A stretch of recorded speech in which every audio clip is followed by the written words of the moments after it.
Gênesis 46, 5. 46, 5. Você de casa, pega a sua Bíblia também para acompanhar a leitura. Gênesis 46, 5. Então levantou-se Jacó de Berseba, e os filhos de Israel levaram a seu pai Jacó, e seus meninos, e as suas mulheres, nos carros que Faraó enviara para o levar. Diga assim: foram nos carros de Faraó. Agora vá mais à frente, por favor. Êxodo capítulo 14, versículo 9. Êxodo 14, 9.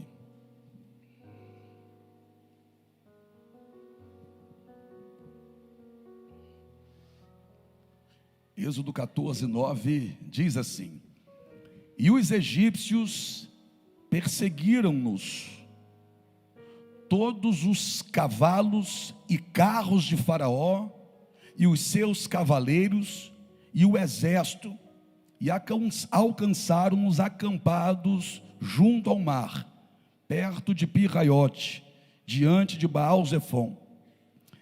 E aproximando Faraó, os filhos de Israel levantaram seus olhos, e eis que os egípcios vinham atrás deles, e temeram muito. Então os filhos de Israel clamaram ao Senhor. Senhor Deus, aqui está o povo que clama ao Senhor. Aqui está o povo que não ficará sem respostas. Aqui está o povo, ó Pai, que já está se posicionando de forma diferente. Não mais como escravos, mas como de fato libertos, mente de príncipes, pessoas que vão provar do melhor de tuas mãos, pessoas que vão provar do sobrenatural em todas as áreas da vida. Eu creio em cura, em libertação, eu creio em transformação, eu creio em restauração, em restituição, e creio que isso acontecerá também na noite de hoje. Nós não estamos reunidos diante do homem, mas todos nós nos reunimos agora diante do Senhor, o Deus vivo, o Deus poderoso, o verdadeiro Deus, aquele que não muda, aquele que não mente, aquele que não joga fora, que não desampara, que não rejeita, aquele que não vira as costas, mas aquele que ouve e responde, aquele que estende as mãos e abençoa, aquele que fica de pé e transforma. Meu Pai, eu sei que tem gente aqui que está em guerra, mas nós chamamos agora o Senhor para estar à frente das nossas batalhas. É a garantia da nossa vitória. Nós queremos ouvir a tua voz hoje, receber no nosso coração a tua palavra. Fala, teus filhos ouvem, em nome de Jesus. Amém? Pode sentar.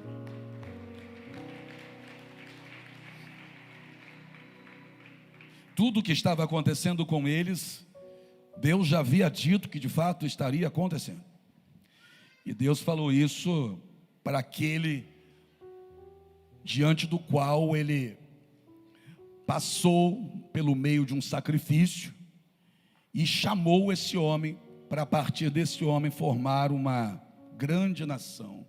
Um povo que, quando Deus olhasse para a terra, Deus diria: aquele ali é o meu povo. Deus chamou Abraão e comunicou isso a ele. Abraão saiu de onde estava, Abraão vai caminhar na direção que Deus está dando e vai ouvir coisas que Deus estava falando. Mas Deus avisou Abraão, e eu disse aqui há poucos dias atrás, Deus avisou a Abraão sobre um cativeiro que viria. E de que maneira esse cativeiro veio? Veio de uma maneira um tanto quanto estranha. Porque quando esse povo entra no Egito, não entra para ser escravo, pelo contrário, né? Esse povo entra no Egito com uma certa regalia.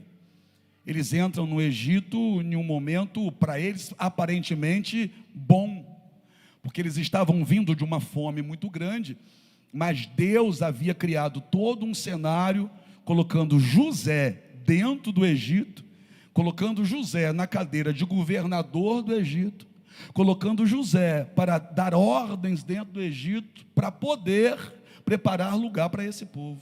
Você conhece a história de José? José foi enviado de frente para o Egito, e é interessante que isso não é fala minha, mas é fala do próprio José. O próprio José vai dizer: Deus me enviou de frente para preparar para vocês um lugar. José, que foi invejado pelos irmãos, jogado dentro de uma cova, retirado da cova, vendido como escravo. José, que foi parar na casa de Potifar. Potifar comprou José da caravana de ismaelitas, que havia comprado José dos próprios irmãos dele. Os irmãos vendem para uma caravana de ismaelitas, que eram comerciantes, e José, na mão deles, parece ser apenas um objeto, porque se compra aqui, se vende ali, né? Então eles compram José aqui e vão vender José mais à frente, para um homem do Egito chamado Potifar. Potifar fazia parte da corte. Potifar não era um homem qualquer.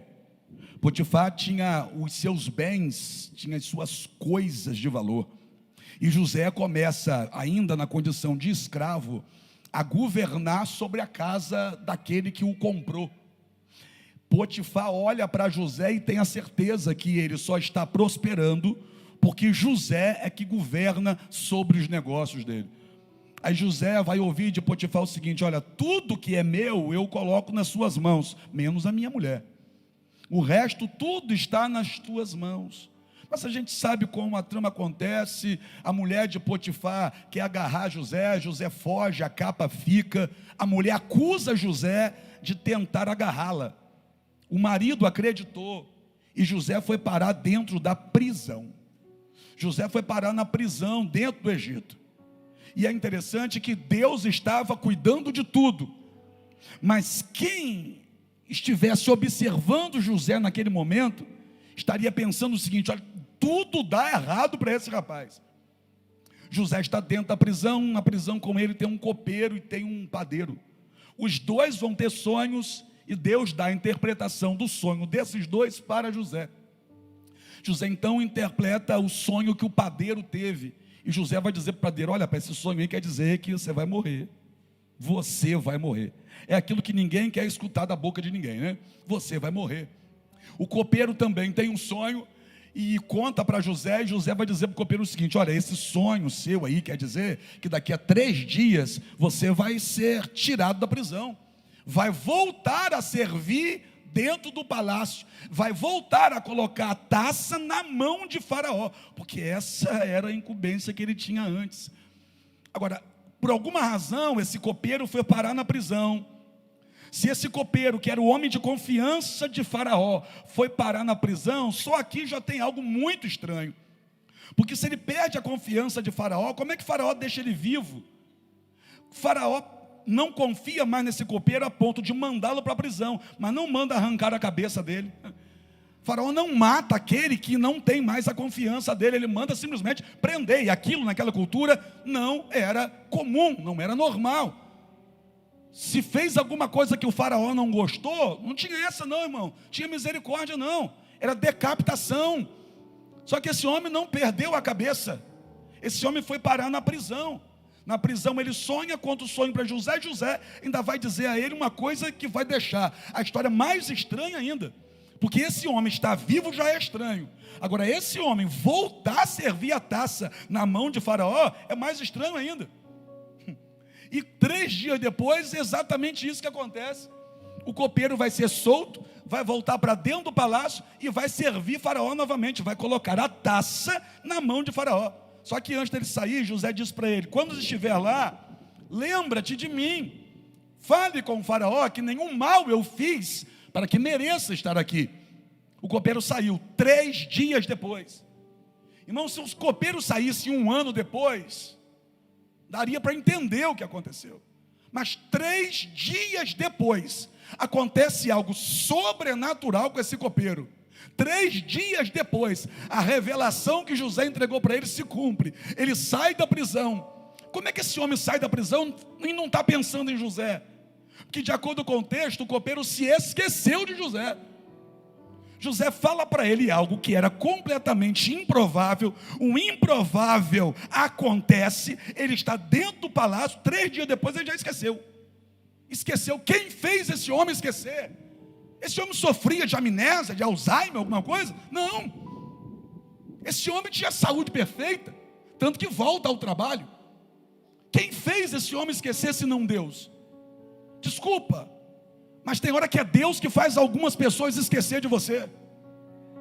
Que isso, apóstolo? Está doido? Não, ué. Olha a Bíblia. 3 dias depois ele esquece do homem que disse que ele seria liberto. Ele se esqueceu, e o texto diz, não foi porque ele não quis falar de José. Não. Se a Bíblia dissesse assim, ó, ele lembrou de José, mas não quis comentar nada, tudo bem. Mas a Bíblia diz que ele se esqueceu de José. 3 dias depois, Deus o fez se esquecer de José. E tem gente que só está aqui hoje comigo porque alguém se esqueceu de você e não fez o que você queria que tivesse feito.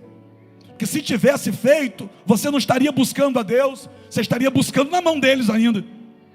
Tem gente que simplesmente se esquece.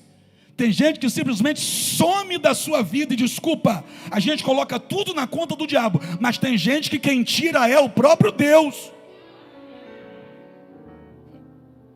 Se esqueceu de José. Ainda bem que se esqueceu. Por quê? Porque se ele se lembrar de José e dissesse, olha, tem um homem lá na cadeia, rapaz, que eu estava lá com ele. Não é que ele falou comigo que o Senhor ia me contratar de volta, ia me chamar de volta, que 3 dias depois, exatamente hoje, eu estaria colocando o vinho na mão do Senhor, e ele pediu para que o Senhor mande tirar de lá, porque ele não fez nada não. Se José sai da prisão naquele dia, José seria o novo padeiro do Egito, que tinha uma vaga de padeiro aberta, o padeiro morreu. José seria o grande padeiro do Egito. Só que o que Deus tinha para José não era ser o padeiro do Egito. O que Deus tinha para José não era ser o copeiro no lugar desse outro copeiro. O que Deus tinha para José era a cadeira de governador do Egito. Vou começar, quem quiser pega e leva para casa. O que Deus tem para você é maior do que alguém disse que é. O que Deus tem para você é maior do que você pensa que é. O que Deus tem para você é muito maior do que a sua família espera que seja.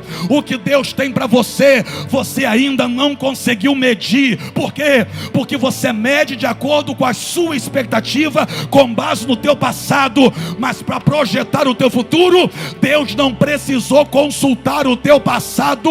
O projeto de Deus para você não tem nada a ver com coisas que você viveu até aqui. O projeto de Deus para você é ter uma vida que quem sabe você ainda não experimentou, mas fica tranquilo, porque já vai começar a acontecer, ainda que ninguém acredite, ainda que até mesmo você duvide, ainda que o seu melhor amigo zombe de você. Se Deus falou que vai fazer, prepara a roupa nova, prepara o barbeador. Se Deus falou que vai fazer, vai acontecer.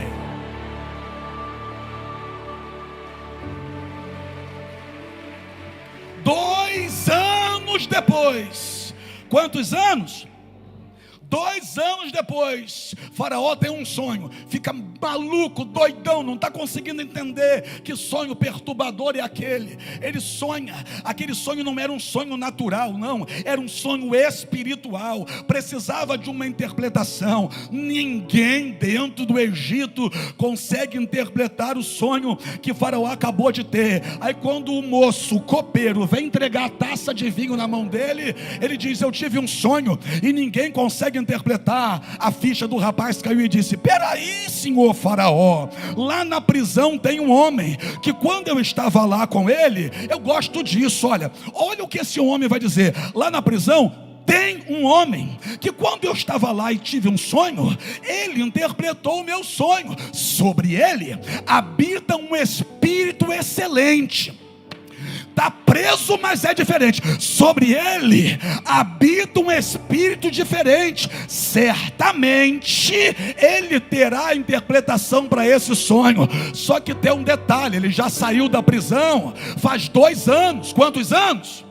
2 anos que ele não vai mais na cadeia, 2 anos que ele não bota mais os pés dele lá dentro, 2 anos que ele está dentro do palácio. E onde o copeiro vivia? Dentro do palácio. O copeiro bebia da bebida do rei, comia da comida do rei, tinha vida de rei sem ser rei, comia tudo que o rei comia, bebia tudo que o rei bebia, se vestia com as melhores roupas, porque tinha que se apresentar diante do rei e diante dos convidados do rei. Há 2 anos esse homem não botava os pés na prisão. Mas quando essa fala de Faraó chega aos ouvidos dele, ele diz assim, ó, lá na prisão tem um homem.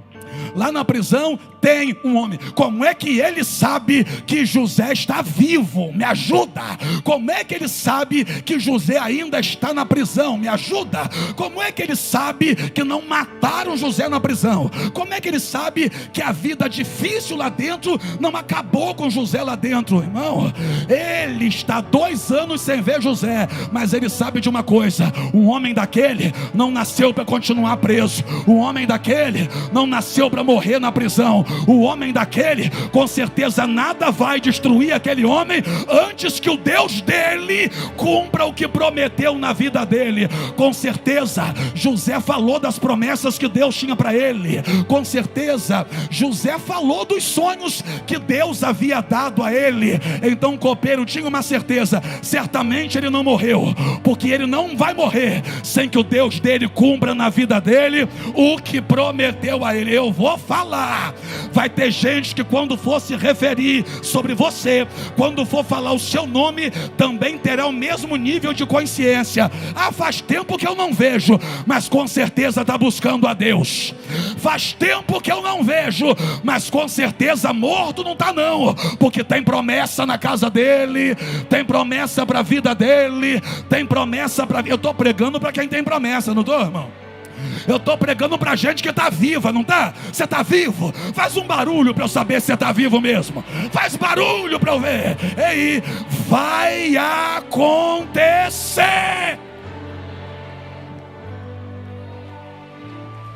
Faraó, ele está lá, Faraó. Ele está lá. Aí Faraó diz assim, ó, manda buscar. Aí quando vão na prisão buscar José, José diz, espera aí, só um pouquinho. Não, corre, não, espera aí. Mas depressa Faraó quer saber interpretar. Espera aí por quê? Vou tomar banho, vou trocar de roupa, vou fazer a barba, depois eu vou. Está no texto, irmão. Quando chegam na prisão para dizer para ele, ó, abre a cela e diz, ó, você está livre, pode sair. Irmão, se fosse a turma que não tem mentalidade de príncipe, ia sair correndo sem olhar para trás. Mas José disse assim, ó, fica, calma, eu vou. Mas primeiro deixa eu tomar meu banho. O texto vai dizer que ele tomou um banho, colocou uma roupa nova e se barbeou. Ele tinha uma roupa guardada para aquele momento, Robson. Aí, peraí. Ele tinha uma roupa guardada para aquele momento. E por que ele tinha uma roupa nova guardada para aquele momento? Porque ele estava na prisão, mas ele sabia, a minha hora vai chegar. A minha hora vai chegar. A minha hora vai chegar. E por que ele sabia disso, varão? Porque Deus mostrou a ele lá atrás. O que é isso? Deus mostrou a José o futuro dele lá atrás. Lá atrás Deus mostrou a José o futuro dele. Aí José está com roupa nova guardada, está com barbeador guardadinho lá junto da roupa nova. Por quê? Porque José sabe, daqui a pouquinho eu me encontro com o meu futuro. Daqui a pouquinho eu me encontro com o meu futuro. Ele tinha uma roupa nova, e essa roupa eu tenho certeza que não estava com um bolô. Pergunta para mim por quê? Eu creio que ele cuidava dessa roupa todo dia, já se imaginando dentro dela. O que é isso? Os homens vão entender. José estava com saudade do futuro. José estava com saudade do futuro. Irmão, eu vi o meu futuro e estou caminhando na direção dele. Eu vi o meu futuro e estou com saudade dele. Aleluia. Se barbeou, trocou de roupa, se perfumou e disse, agora eu vou lá. Foi, interpretou o sonho de Faraó. Só que é o seguinte, irmão, quem tem a mentalidade de José não é aquele tipo de pessoa que só aponta onde tem um problema. Por quê? Porque o sonho de Faraó era um problema. 7 vacas gordas, aí depois 7 vacas magras que comem as 7 vacas gordas. Aí José interpreta. José diz assim, Faraó, o negócio é o seguinte, o sonho quer dizer o seguinte, virão aí 7 anos de fartura. Virão 7 anos de muita fartura.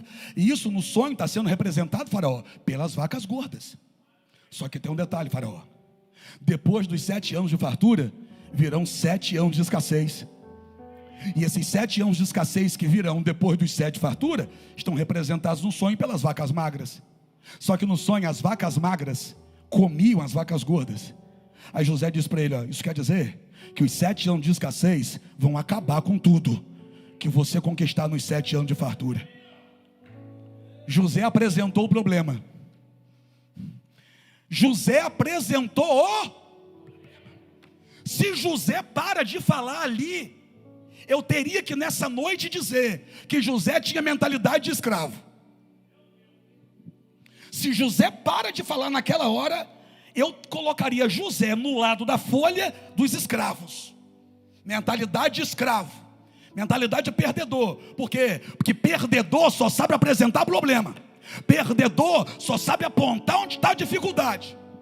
José apresentou o problema, mas José disse assim: ó, mas quer resolver isso? É só colocar alguém que esteja preparado para governar e para administrar.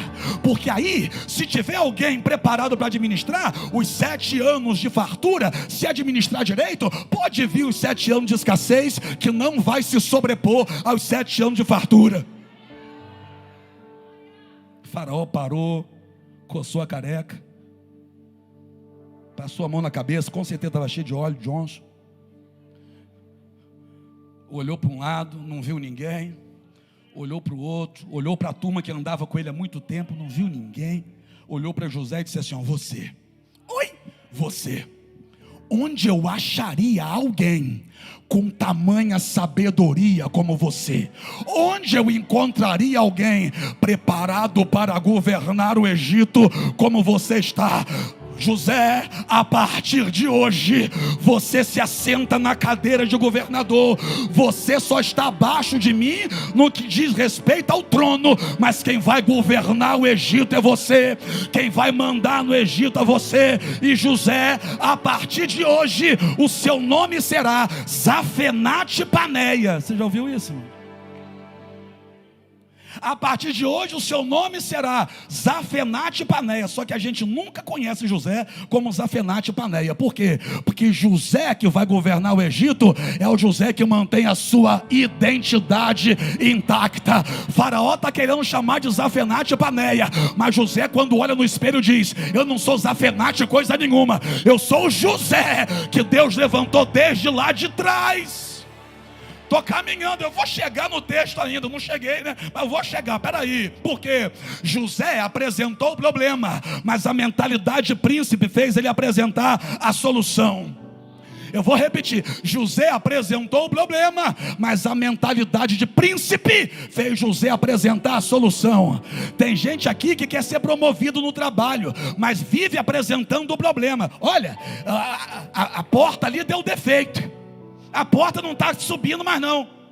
Traz a solução, infeliz. Olha, a venda está fraca. Traz a solução. Olha, esse mês está complicado. O comércio ali do lado está fazendo promoção, está atrapalhando a gente. Ao invés de ficar só apresentando o problema e achando que o teu patrão vai achar você o máximo, porque você tem um GPS para problema, começa a chegar lá dentro, apresentar o problema, mas seguido da solução.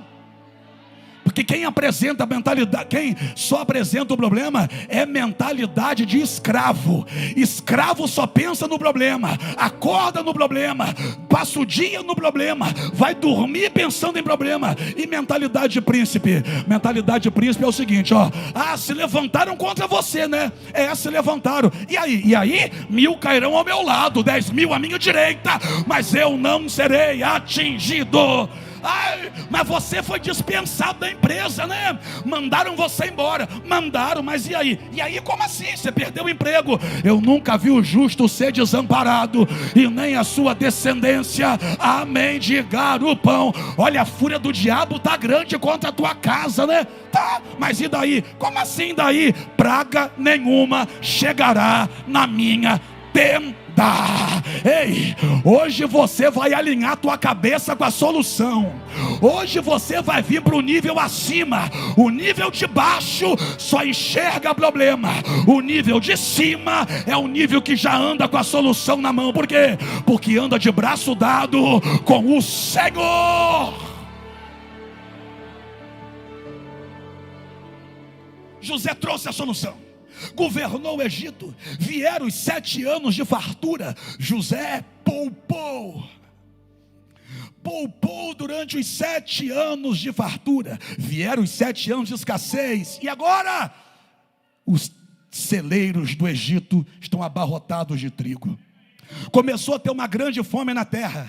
Pessoas vinham de todas as partes para comprar trigo no Egito. Por quê? Porque só no Egito tinha trigo. Se só eu tenho, eu boto o preço que eu quiser botar. Aí José começa a fazer o Egito prosperar, até que chega o ponto de que o povo já não passa a não ter mais dinheiro para comprar. Aí José vai fazer um acordo com as nações vizinhas. Como assim? Eu planto nas suas terras, eu forneço as sementes, vocês plantam nas suas terras, e parte daquilo que vocês escolherem, vocês vão mandar para mim. E assim começa e fica bonito. Eles plantam lá, e quando eles vão colher, uma parte vai para o Egito. E depois a coisa ainda não melhora, está apertada para eles. E agora José ainda tem muito trigo. E aí José começa a dizer assim: vocês querem o trigo? Queremos. Me dá a sua terra em pagamento do trigo. Ele começa a pegar as terras das nações vizinhas para pagar o trigo que ele está fornecendo. Por quê? Porque não adiantava ter a terra e não ter nem semente mais para plantar. Então as pessoas começam a entregar as suas terras, as suas fazendas, em troca de trigo. E o que aconteceu com o Egito? Virou uma potência, a maior potência daquela época no mundo. Por quê? Porque tinha um príncipe governando o Egito. Eu vou repetir: tinha um príncipe governando o Egito. E onde tem príncipe governando, meu irmão, o povo dá certo onde a maioria dá errado. Eu vou falar: quem tem mentalidade de príncipe aqui vai começar a dar certo onde a tua família antes de você deu errado. Teu pai deu errado, você vai dar certo. Teus avós deram errado, você vai dar certo. Você vai dar certo onde muita gente dá errado. Está comigo aqui? O lema da família de Zé, os irmãos que venderam ele, a família de Zé agora que mora lá fora, que está passando pela crise também do trigo, que vem até o Egito para comprar trigo. A família de Zé é composta agora por 70 pessoas. Tem 70 pessoas lá. E eles vêm ao Egito para comprar trigo. Eles não reconhecem José. Para eles José está morto, mas José reconhece eles.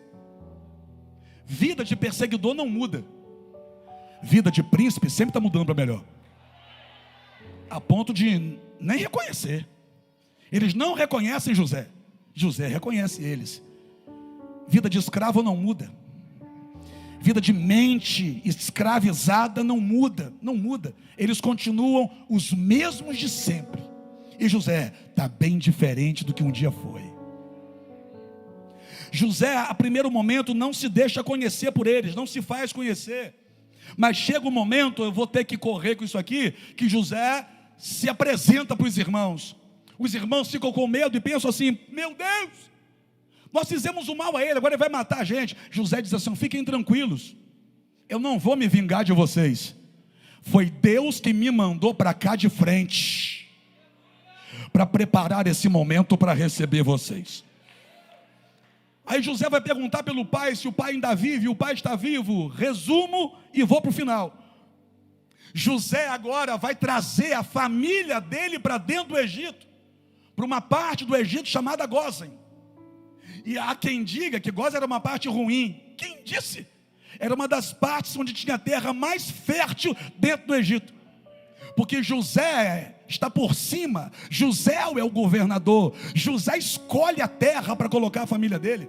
E olha o que o texto vai dizer: José vai falar com o faraó acerca da família. Faraó autoriza a vinda da família de José, 70 pessoas. Mas olha como que eles vão ser conduzidos até o Egito. Faraó mandou os seus carros. Faraó mandou os carros do Egito para ir buscar a família de José.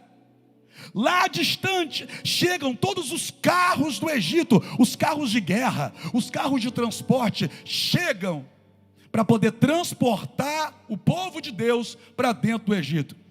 É uma fase boa para o povo de Deus, porque aqui eles não são escravos, ainda não. Mas o tempo passa, José morre, o faraó da época também morreu. O faraó que começa a governar, de acordo com o contexto, não conheceu a José. No nosso português fraquíssimo de tradução, está escrito não conheceu, mas na verdade no original é não reconheceu quem foi José. E quem não te reconhece não te valoriza.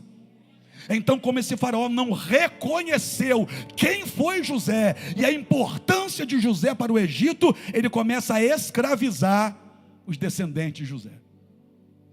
Esse povo agora começa a ser escravizado.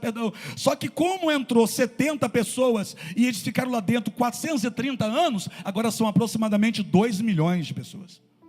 De 70 passou para 2 milhões. Eu vou dizer de novo. De 70 passou para 2 milhões. E agora eles estão vivendo a opressão, a pressão, trabalho forçado, sendo escravizados. O faraó quer de todo modo aniquilá-los, quer impedir o crescimento deles. Mas de acordo com a Bíblia, quanto mais os oprime, mais eles crescem.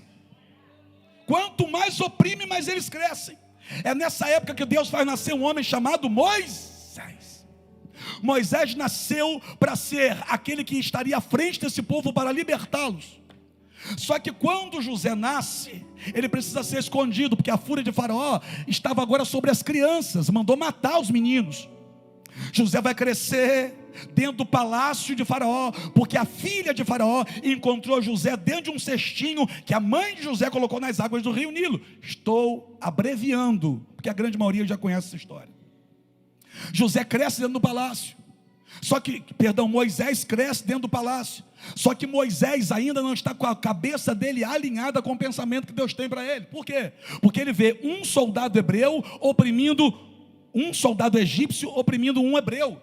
Ele se levanta em defesa daquele hebreu, que é do povo dele, e mata o soldado egípcio. Na cabeça de Moisés, ele tinha que matar um soldado egípcio para proteger um hebreu. Mas o que Deus tinha para ele,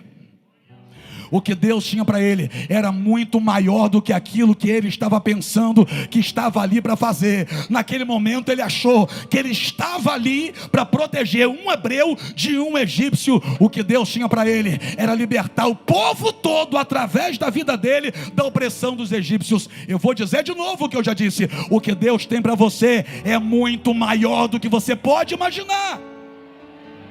O tempo passa, Moisés vai fugir do Egito nessa ocasião, 40 anos se passam, vem Deus na região do Horebe, e encontra Moisés apacentando as ovelhas do sogro dele. Deus se manifesta em uma sarça, um arbusto seco, que está queimando, está com fogo nele, mas o fogo não o consome. Moisés se vira para ver que negócio é esse, que esse fogo está nessa árvore aí, e a árvore não é consumida pelo fogo. Aí Deus fala com ele: Moisés, tira a sandália dos seus pés, porque o lugar que você está é terra santa. E Deus vai dizer para ele: eu quero que você volte para o Egito para libertar o meu povo, porque eu ouvi o clamor do meu povo e decidi descer para livrá-los. Moisés vai dialogar com o Senhor, vai tentar argumentar, dizer que ele não é capaz de fazer tal coisa, mas Deus vai dizer para ele: Moisés, eu serei contigo. A sua garantia é que eu serei contigo. Moisés, depois de muito diálogo, compreende isso, entra no Egito, e Deus começa a mandar as pragas. Só que todas as vezes que Deus mandava Moisés ir diante de Faraó, Moisés tinha que dizer assim: deixa o povo de Deus ir para adorar a Deus no deserto. Deixa o povo de Deus ir para adorar a Deus no deserto. Deixa o povo de Deus ir para sacrificar e adorar a Deus no deserto. E por várias vezes Moisés foi diante de Faraó para falar tal coisa, e de acordo com o contexto, Deus endurecia o coração de Faraó. Aí tem muita gente que não entendeu isso até hoje. Por que Deus fez isso? A Bíblia diz que Deus endurecia o coração de Faraó. Aí as pessoas pensam que foi Deus que tornou Faraó uma pessoa ruim. Quem disse? que quando o faraó mandou matar as crianças, Deus não tinha endurecido o coração dele não, foi o coração dele mesmo que fez isso. Primeiro ele manda matar, as parteiras matarem, as parteiras não aceitam isso. Depois ele manda as próprias mães, quando tem a criança, entregar para o soldado afogar na água do rio. E lá atrás, quando ele estava matando criança, não foi Deus que tinha endurecido o coração dele não. Faraó já tinha um coração duro. O que Deus fez quando mandou as 10 pragas foi potencializar o que Faraó já era. Porque tem gente que é ruim. Tem gente que é ruim. O dinheiro mudou fulano. Não, já era ruim. O dinheiro só potencializou. O poder subiu para a cabeça. Não, não subiu para a cabeça não. Já era um pobre soberbo. Aí virou um rico soberbo. O poder, o dinheiro, a autoridade só potencializa o que a pessoa já é. Então o que está acontecendo aqui é que Faraó está sendo potencializado naquilo que ele já é. Deus mandou 10 pragas, envergonhou os 10 demônios que Faraó adorava no Egito. Quem está comigo dá glória a Deus. E agora? E agora os portões do Egito vão se abrir. E quando os portões do Egito se abrem, o povo de Deus sai de dentro do Egito, tendo uma nuvem guardando eles e dando a direção, e também uma coluna de fogo que Deus mandou. Faraó vê esse povo indo embora, depois de ter todos os primogênitos do Egito mortos, que a última praga, a 10ª praga, foi a morte de todos os primogênitos. De acordo com o texto, com a Bíblia, em todas as casas do Egito tinha um morto. Todas as casas dos egípcios tinham uma pessoa morta, o primogênito, o filho mais velho. Foi grito, foi pânico, foi terror. Aí Faraó abre os portões e deixa esse povo ir. Quando Deus vai conduzindo, os conduz até um lugar chamado Pirraiote, beco sem saída. Na frente o mar, de um lado montanha, de outro lado deserto. Faraó percebe que eles estão indo por aquele caminho. E quando o Faraó para pensar, diz assim: olha, certamente agora eu pego eles e mato eles lá. E de acordo com o texto, Faraó pega todos os seus carros e manda atrás do povo hebreu que acabou de sair do Egito. Lá atrás, o faraó da época mandou os carros para trazer para dentro do Egito. E agora? E agora esse faraó está mandando os carros para matar eles ali. Lá está novamente os carros do Egito